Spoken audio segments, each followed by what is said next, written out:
Hello, and welcome to Sweet to Neat, our bourbon journey. I'm flying solo today because Peggy is very close to starting her own venture, the Crown Jewel Bakery, and she will be selling sweets here in Florida locally. But I just had pop up in my feed basically this blind done by SLB Drinks, one of the more popular whiskey tubers out there, and I was really surprised by their findings, so I thought I'd hop online and recreate it. So today we've got the Early Times bottled in bond. This is the Brown-Forman version, not the current Sazerac version. Sazerac bought out the name 5 years ago, but was using the leftover Brown-Forman liquid until this year, and they now sell it in a 750. So if you see the 1 liter blue top bottles, grab them. If you see a 750, everyone says it's horrible. I haven't bothered to try it because everyone says it's horrible. It's going up against Baker's 7-year Kentucky straight bourbon.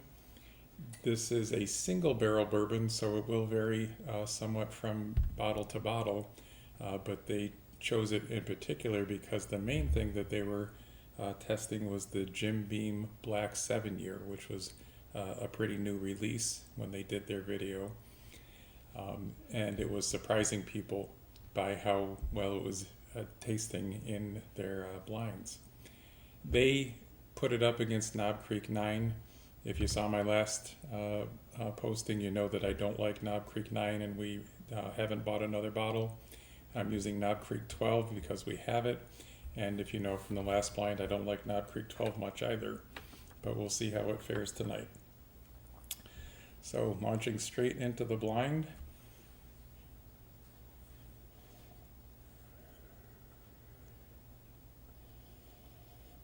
Bottle A has a nice oaky nose.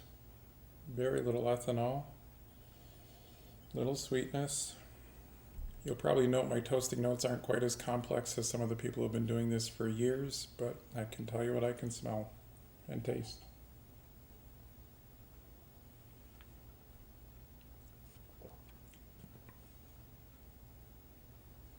A little bit of bitter oakiness on the palate.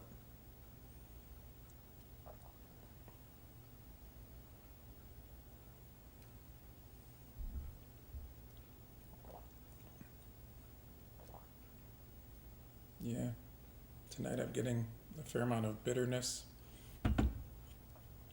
Decent finish, slight Kentucky hug. It's an okay bourbon.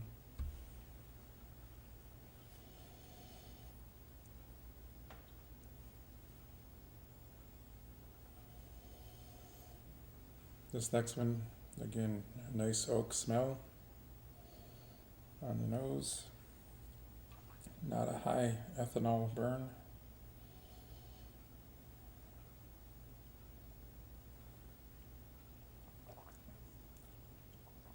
Very cool on the front of the tongue. Less intense oakiness, not as bitter.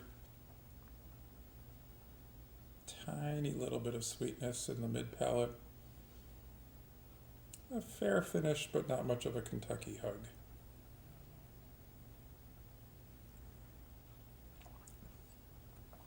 And if you haven't seen us describe it, the Kentucky hug is the warmth you get spreading down from your throat and into your abdomen. About the same on the second sip. Definitely prefer B over A. Glass C, not much of a nose. Just a slight bit of oak. Try to warm it a little. Yeah, just a little oak. A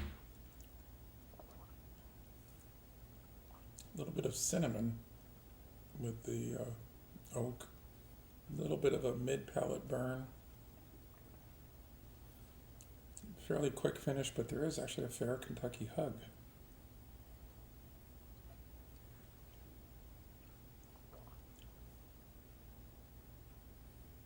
Yeah, The cinnamon on that is nice. I'd still probably put B ahead of that. I'll have to go back to it.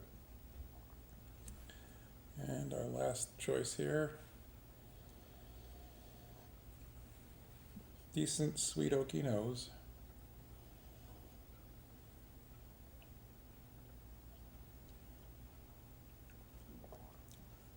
Nice cool tongue introduction. Oakiness.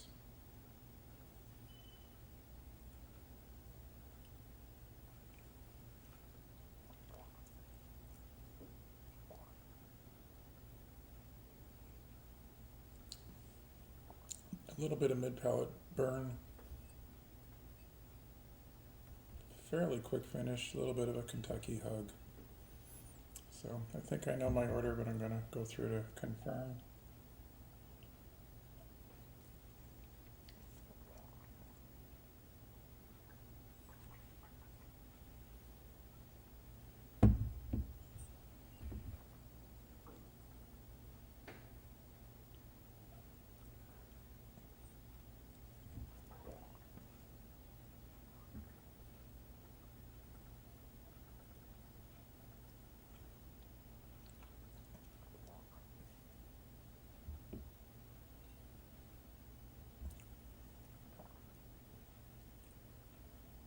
C gets a little astringent on the next pass through.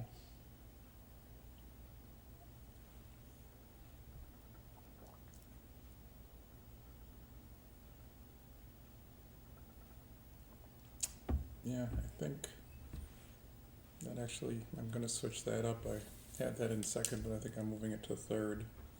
So B, E, C, and A for my order. And now we have to break the blind. So, coming in last place, the Early Times Bottled in Bond.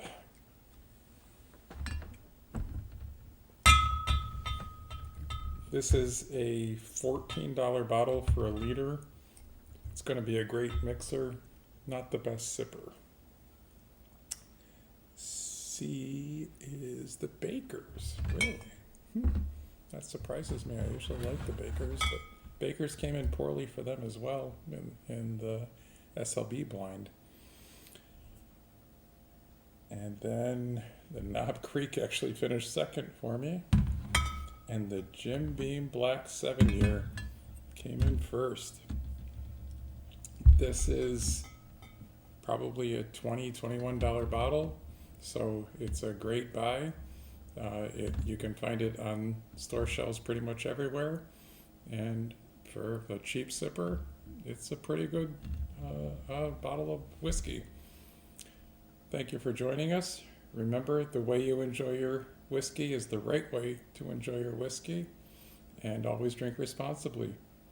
Thanks for joining.